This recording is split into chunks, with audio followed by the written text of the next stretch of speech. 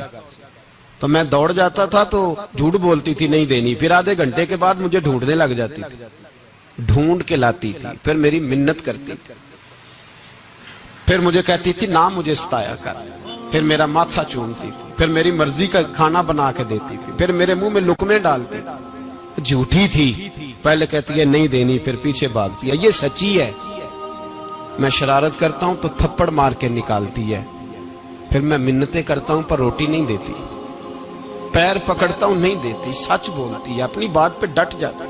او بھائی بچے اس کی ماں ہی پال سکتی ہے، تو نے 3 جملے کہتے سوچا ہی نہیں، تیرا کا گیا تو یہ تو نئی بیوی ملے گی، اور اس کا بھی کیا گیا، اس کو بھی شاید شوہر مل جائے۔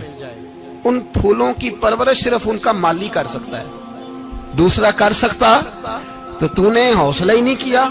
ٹھیک ہے غلطی بی بی کی تھی، پر تو مرد تھا نا، تیرے پاس تو دلیری تھی، فٹافٹی 3 طلاق کے جملے کہہ دیے۔ اور میرے رسول پاک علیہ السلام نے فرمایا جائز کام بڑے ہیں، پر طلاق جائز تو ہے پر میرے رب کو پسند نہیں، اللہ کو پسند۔ تو نے مالی بگا دیا جس نے تیرے گھر کا باغ سینچنا تھا۔ تو بھائی یہ حوصلہ نہیں، درجنوں طلاقیں، 20 کیس، اور ابھی وہ شادی کے پورے کپڑے نہیں پہنے تو طلاق پہلے، اس کی وجہ یہ کہ حوصلہ نہیں، صبر نہیں، رضا نہیں، ہم احساس نہیں کرتے۔ اگر تو یہ سمجھ جائے کہ بس اللہ نے جو میرے لیے بہتر سمجھا مجھے دے دیا، صحیح ہے میری آزمائش ہے، کیا ہے کچھ ہے، جو اس نے بہتر سمجھا مجھے اس نے، پھر تو سکھی ہو جائے، تیرے لیے جینا آسان ہو جائے، پھر تو بہت ساری پریشانیوں سے آزمائشوں سے دور ہو جائے۔ میرے نبی پاک علیہ السلام نے ہمیں حوصلہ کرنے کا حکم دیا، دلیری۔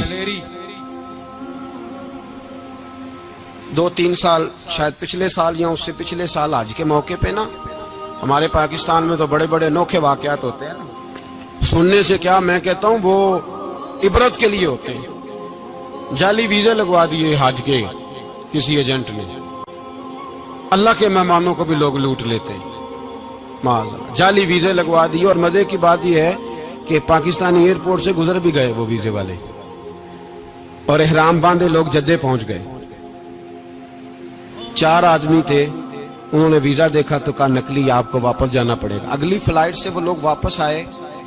آپ مجھے بتائیے ان کی جب وہ چھوٹے چھوٹے کلپ آئے، میڈیا نے ان کی باتیں سنی تو ان کے آنسو نہیں تھمتے تھے۔ ایک آدمی احرام باندھ کے گیا ہے، معمولی سمجھتے ہیں آپ؟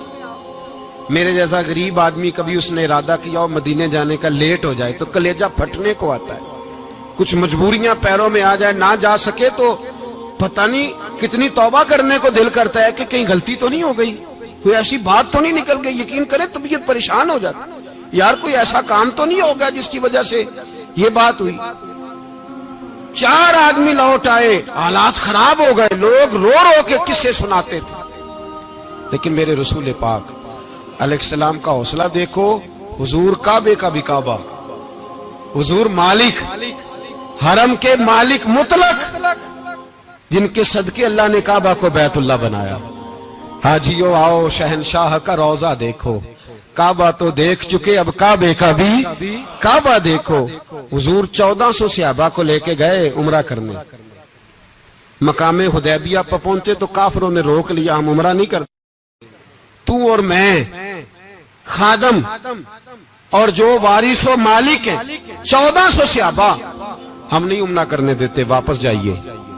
صلح لکھی جا رہی ہے، صلح کی شرطیں کیا ہیں؟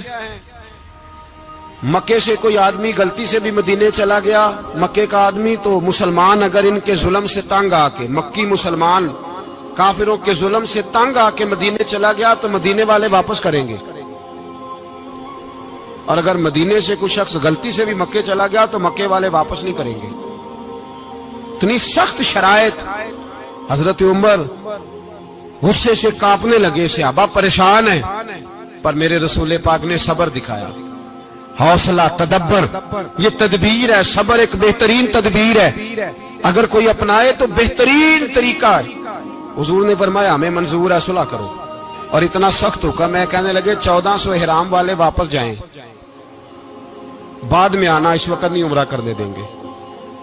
میرے نبی پاک علیہ السلام، مجھے بتاؤ، مجھے اور آپ کو دکھ ہوتا ہے تیاری ہو تو پروگرام رہ جائے، تو اگر احرام باندھا ہو اور اللہ کے رسول نے بندھوایا ہو تو حضور واپس لوٹنے لگے تو کتنی تکلیف کی بات ہے۔ حضور نے فرمایا چلو آئندہ آئیں گے۔ معاہدہ لکھا جا رہا ہے، حضرت علی معاہدہ لکھ رہے ہیں، لکھو محمد الرسول اللہ صلی اللہ علیہ، محمد الرسول اللہ صلی اللہ علیہ وسلم اور قریش مکہ کے بیچ معاہدہ۔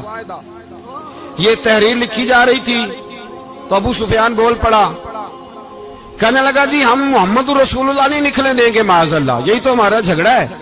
اگر آپ کو رسول اللہ مان لیا تو پیچھے رہ کیا گیا، محمد ابن عبداللہ لکھیں۔ حضور نے حضرت علی سے فرمایا رسول اللہ کاٹ کے محمد ابن عبداللہ لکھو۔ حضرت علی لکھ رہے تھے، محمد رسول اللہ لکھا تھا، فرمایا رسول اللہ کاٹ کے محمد ابن عبداللہ لکھو۔ تو حضرت علی کہنے لگے حضور مجھے یہ لفظ کاٹنا نہیں آتا، حضور مجھے یہ لفظ کاٹنا، کسی صحابی نے اعتراض نہیں کیا کہ لکھنا آتا تھا، کہا مجھے کاٹنا۔ حضور نے دوبارہ کہا علی کاٹ دو، کہا یا رسول اللہ مجھے یہ لفظ کاٹنا نہیں آتا۔ میرے حبیب نے تیسری دفعہ کہا علی کاٹو، تو شیر خدا نے قلم چھوڑا، ہاتھ باندھے اور کھڑے ہو کہنے لگے محبوبہ مجھے تیرے قصیدے لکھنے آتے ہیں، کاٹنے کوئی نہیں آتے، میں مجبور ہوں، مجھ سے نہیں ہوتا، کوشش کرتا ہوں، نہ قلم اٹھتا ہے نہ ہاتھ چلتا ہے۔ میرے حبیب پاک نے قلم پکڑا اور لفظ رسول اللہ خود کاٹ کے محمد ابن عبداللہ کرایا۔ بھائی وقت گزر گیا، صلح ہو گئی، یہ تدبر، یہ حوصلہ، یہ تدبیر میرے نبی نے فرمائی۔ اب تو 1400 کو مکے نے نہ داخل ہونے دیا، لیکن ایک سال ہی گزرا، تھوڑا ہی وقت گزرا، میرے رسول پاک 10,000 کو لے کے مکے میں داخل ہو گئے۔ 10,000 اس نے فائدہ دیا۔ حکمت کیا تھی، تدبر کیا تھا؟ قریش روز لڑائی کرنے آ جاتے تھے، تبلیغ ہی نہیں کرنے دیتے تھے، ان سے صلح ہو گئی تو نبی پاک نے کیسر کو خط لکھا، کیسر روم کو، ہرکل کو، دور دراز تبلیغ پھیل گئی، مسلمان 100,000 سے زیادہ ہو گئے، ان کی طرف سے اب وہ لڑائی بند ہو گئی۔ میرے حبیب پاک علیہ السلام کے حوصلے نے کمال دکھایا، اس تدبیر نے فائدہ دیا امت مسلمہ کو۔ 10,000 کا لشکر لے کے حضور کعبے میں داخل ہوئے۔ کل جو ابو سفیان کہتے تھے نا محمد رسول اللہ لکھنے نہیں دوں گا، آج وہ خود کہہ رہے تھے اشہد ان لا الہ الا اللہ واشہد ان محمد رسول اللہ صلی اللہ علیہ۔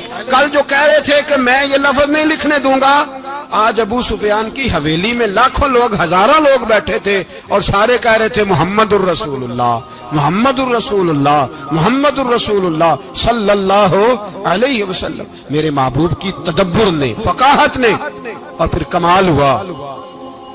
1400 کہاں اور 1,44,000 کہاں، 1400 کہاں اور 1,44,000۔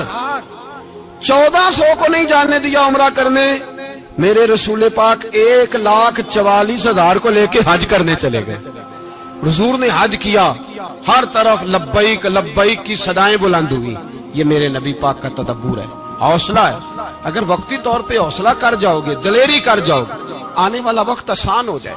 حوصلہ نہیں، صبر نہیں، سکون نہیں، دو چار باتیں، یہاں تک کہ لوگ ابا جی کی بات برداشت نہیں کرتے، ایسے جملے کہہ دیتے ہیں جو دوبارہ پلٹ کے نہیں آتے، ماں کو لفظ نہیں بولتے، باپ کی روح تک چھلنی کر دیتے ہیں وہ جملے، لیکن لوگ اس وقت حوصلہ کرنے، اور ہم پنجابی لوگوں نے تو گنجائش ہی بڑی دے دی ہے، کہتے ہیں بچہ ہے جے ایک ہی ہے، ایک میں حوصلہ کرے کی ہے، ماشاءاللہ تو اگر جوان ہو گیا تو کہتے ہیں گرم خون ہے، مکہ کم.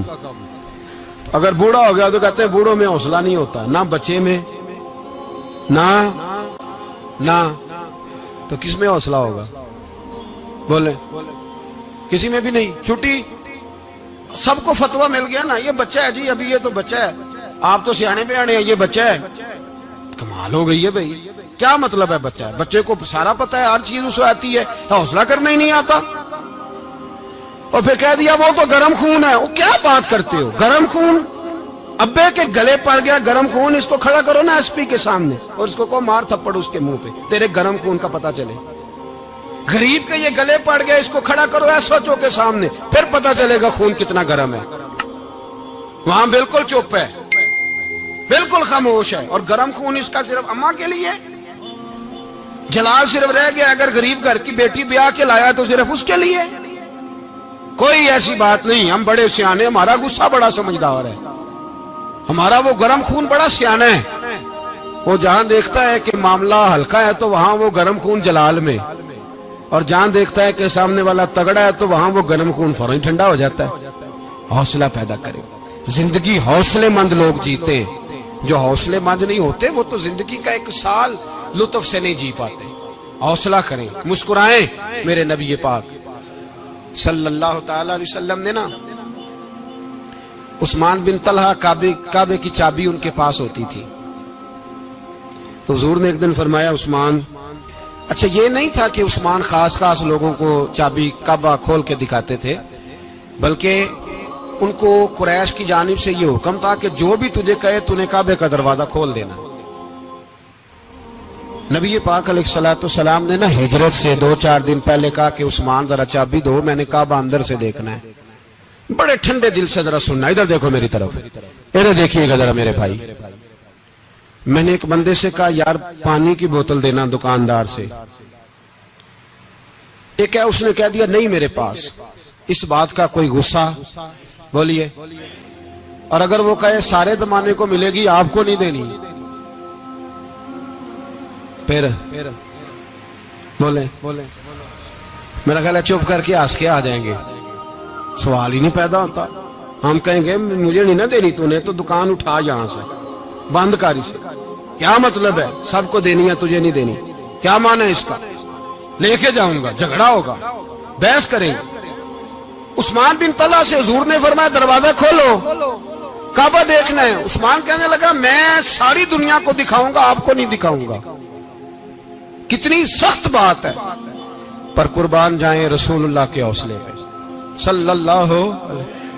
عثمان کہتے ہیں میں نے یہ بات کی تو نبی پاک مسکرانے لگے، اور میں اچھا نہیں دینی.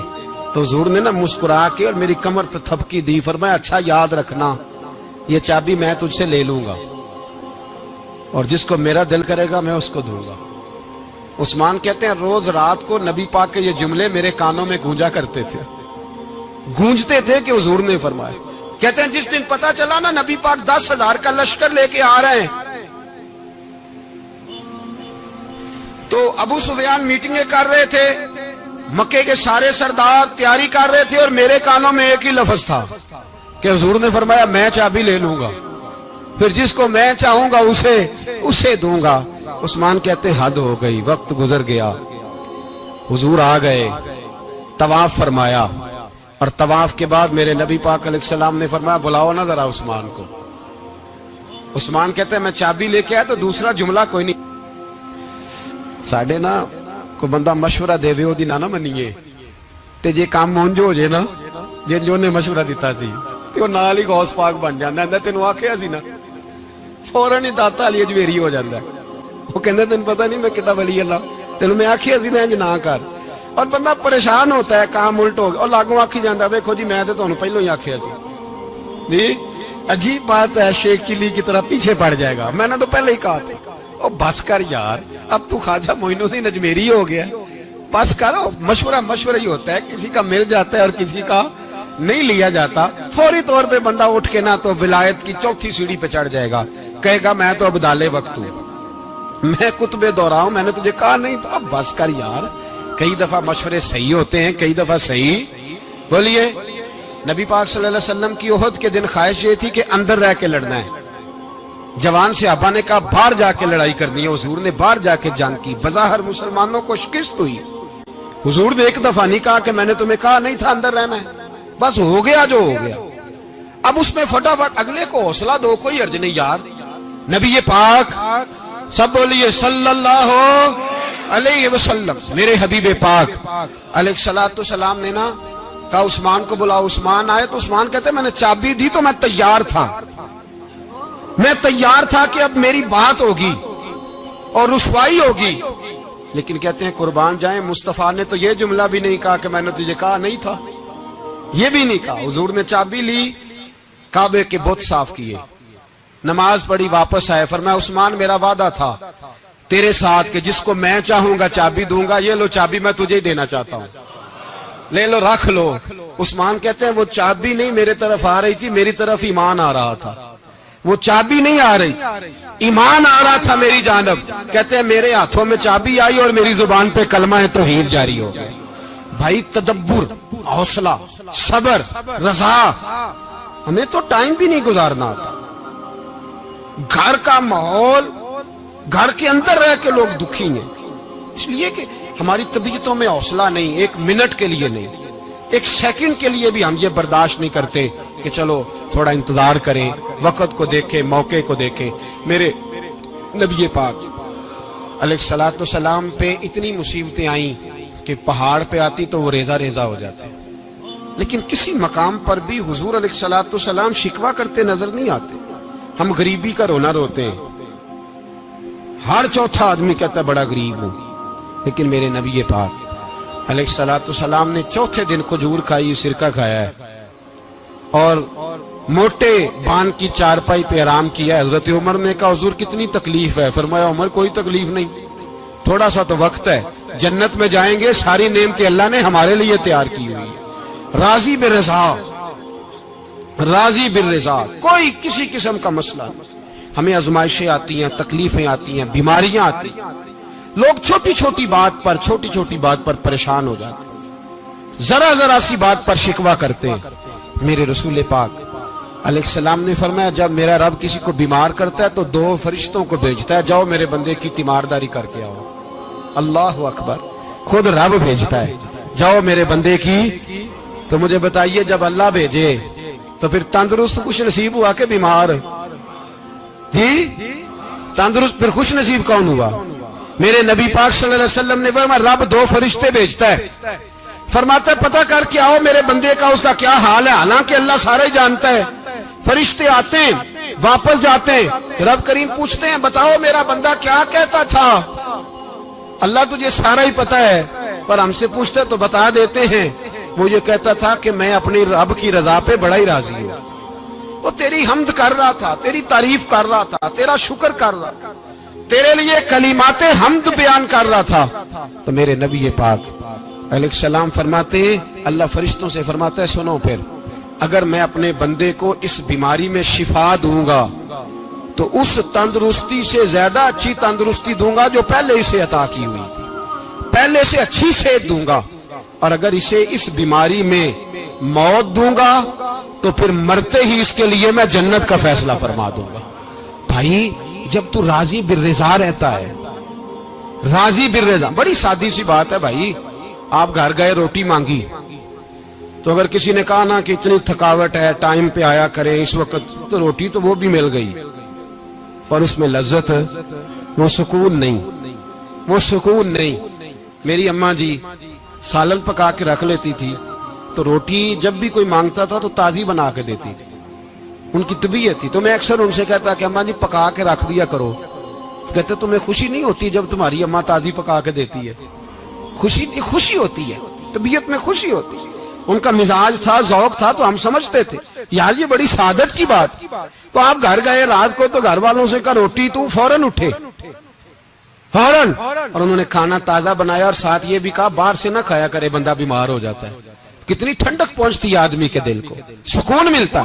تو بھائی بیماری تو آپ نے کاٹ لی, لیکن ساتھ کہو ہو بڑا بیمار ہوں, میں نے تو اتنے گناہ بھی نہیں کیے, ظلم بھی نہیں کیا, کسی کو کچھ بھی. اب بیماری تب بھی کٹ گئی, پر بڑی آزمائش, مریض ڈاکٹر کے گلے پڑ رہا, اس کے لواحقین جھگڑے کر رہے ہیں، بیماری وہ بھی کٹ گئی، اور ایک بیمار وہ ہے جو چارپائی پہ لیٹا ہے اور کہتا ہے جس طرح میرا اللہ راضی اسی طرح میں بھی راضی، تو بیماری اس کی بھی کٹ گئی۔ حضرت یونس علی نبینا علیہ الصلوۃ والسلام نے ایک دن حضرت جبریل امین ملنے آئے تو جناب یونس علیہ السلام کہنے لگے اے جبریل، اللہ کے نیک بندوں میں جو اللہ کو اس وقت سب سے زیادہ پسند ہے نبیوں کے بعد، توجہ کرنا بات پر، جو سب سے زیادہ اللہ کو پسند ہے نبیوں کے بعد ولیوں میں، اور سب سے زیادہ اللہ جس کو اللہ کی بارگاہ میں عبادت گزار لکھا جاتا ہے، میری اس بندے سے ملاقات کرا۔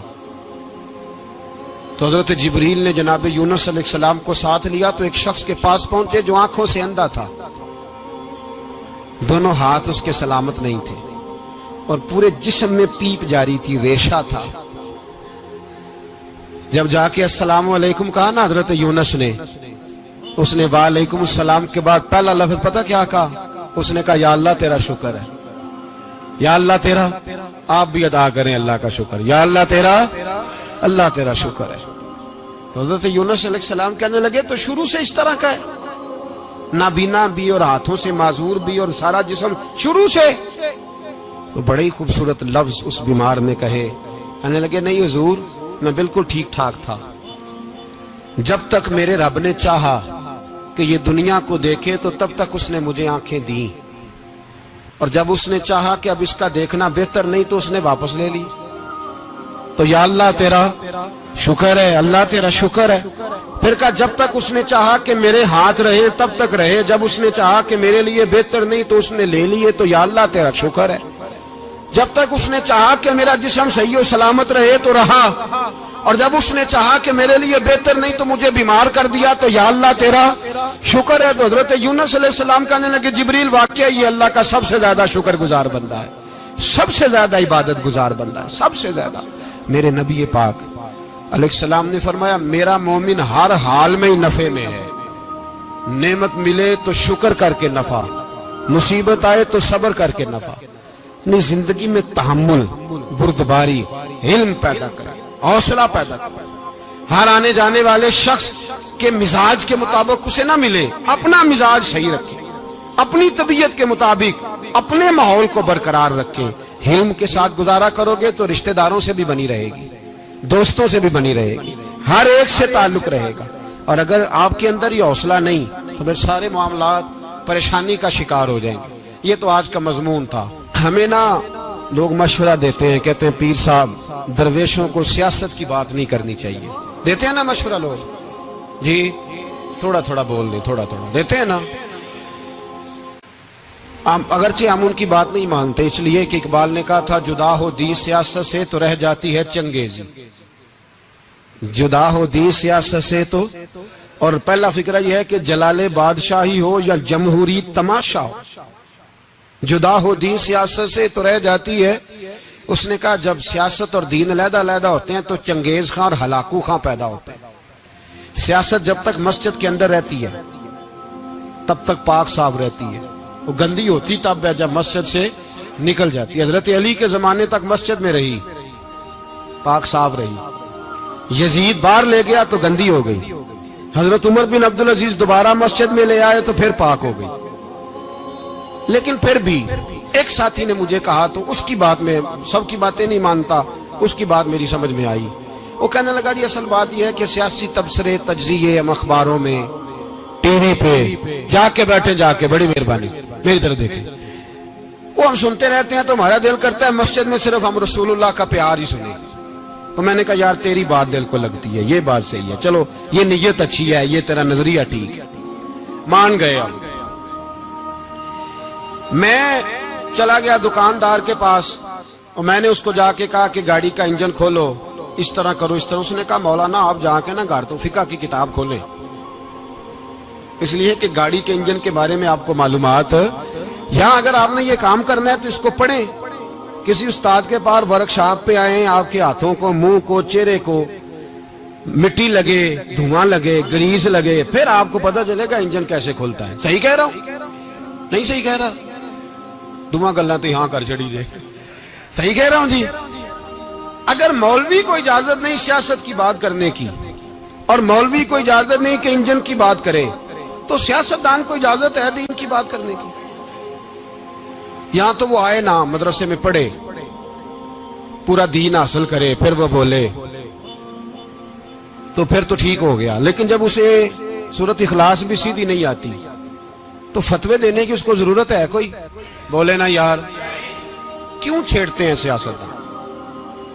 ہم نہ پچھلے جمعے جلوس نکالنا چاہ رہے تھے ختم نبوت کی ترمیم کے حوالے سے، حکومت وقت نے کہا کہ ہم واپس لیتے ہیں، تو میرے بہت سارے دوستوں نے کہا جی نکالنا چاہیے، انہوں نے کیا کیوں؟ میں نے کہا یار لوگوں کو بھی پریشان نہیں کرنا چاہتے، ہماری اپنی سڑکیں ہیں، کسی کو بس ٹھیک ہے، انہوں نے واپس لے لی تو بات ختم ہو گئی، ہم مان گئے، تسلیم کر لیا۔ اتنا ہمارا مطالبہ ہے کہ اس آدمی کو ضرور سزا دو جس نے یہ ترمیم کی ہے، لیکن ہم نہیں کرتے، کوئی نہیں نکلے، نہیں نہ نکلے بولے۔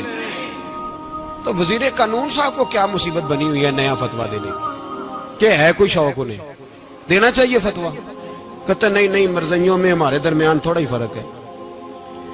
مجھے یوں لگتا ہے کہ یہ جان بوجھ کر کوئی نہ کوئی ایسی شرارت کرتے ہیں جس سے لوگ اشتعال میں رہیں، جان بوجھ۔ حلم، حوصلہ، صبر ذات کے بارے میں تو ہے، لیکن اگر کوئی رسول پاک کی بے ادبی کرے تو پھر حوصلے کی بات ہے ہی نہیں، پھر تو جہاد کی بات ہے۔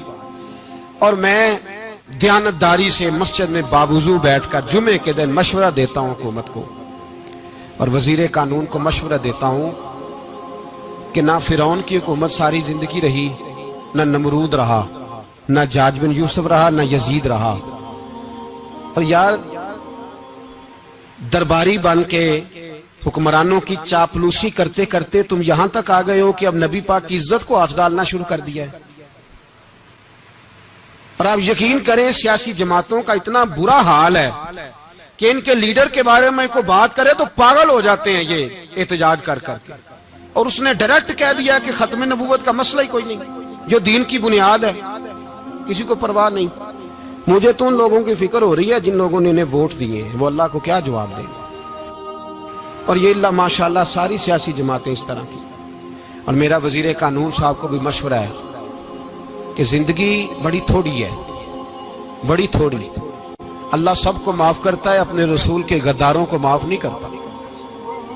اور یہاں تمہاری گاڑیوں پہ جھنڈے لگے ہوئے ہیں، وہاں بھی تمہارے جھنڈے لگیں گے، پر اس لیے لگیں گے کہ یہ غدار ہے ناموس رسالت کے، یہ جھنڈے لگیں گے۔ شرم کرو اور ڈر جاؤ، بس کر دو، تمہارے منہ میں اب دانت پورے نہیں رہے۔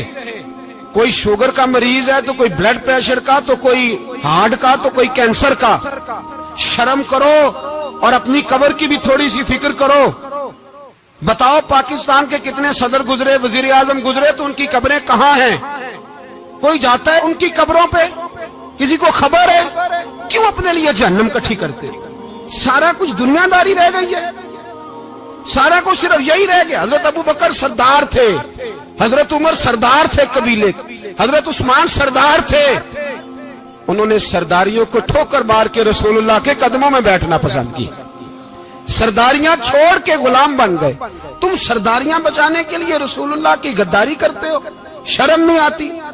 اور قوم شکوہ ہے مجھے ان لوگوں سے جو مولوی تو کہہ دیتے ہیں تو سیاست نہ کر، اور کسی سیاستدان کو منع نہیں کرتے کہ جب تجھے سورت فاتحہ بھی نہیں آتی تو تجھے کس نے اجازت دیا اتنی بڑی بات؟ اور میں نے پچھلے سے پچھلے جمعے بھی کہا تھا، پھر کہتا ہوں اور آن دی ریکارڈ کہتا ہوں، مرزائی کل بھی کافر تھے، آج بھی کافر، اور قیامت تک، اور جو ان کے کفر میں شک کرے وہ بھی، اور پکا بے ایمان ہے، کافر ہے، وہ وزیر قانون ہو یا صوبائی ہو یا وفاقی ہو۔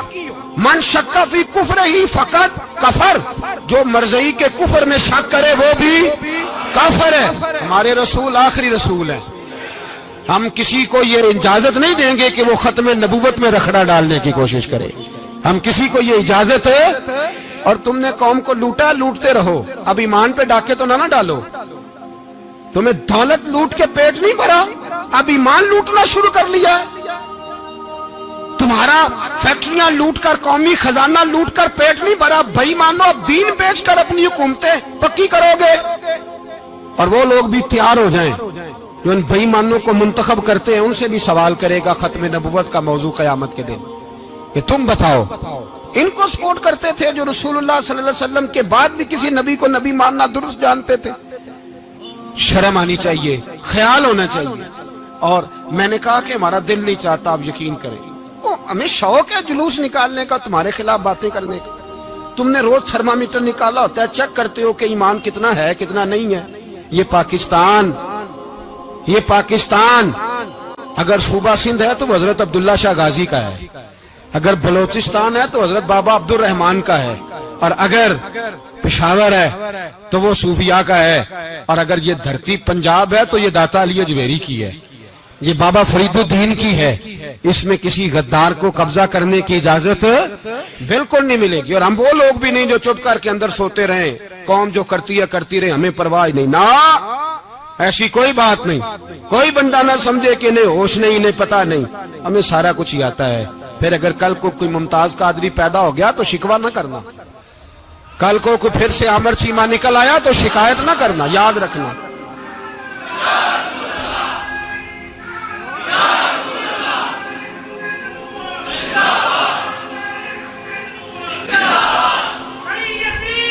تو میرے بھائی کھل کے بولے یا نبی رسول کے صلی اللہ علیہ وسلم۔ تو یہ مشورہ،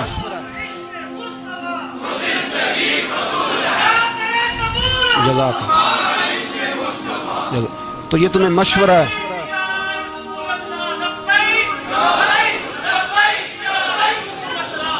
میری بات سنی، یاد رکھے، یہ لوگ بعد میں پچھتاتے ہیں، پھر مناظرے کراتے پھرتے ہیں، اس نے صحیح کیا کہ غلط کیا، پھر انہیں ہوش آتی ہے بعد میں، پھر ان کے ہواری نکل کے میدانوں میں دلیلیں دیتے ہیں۔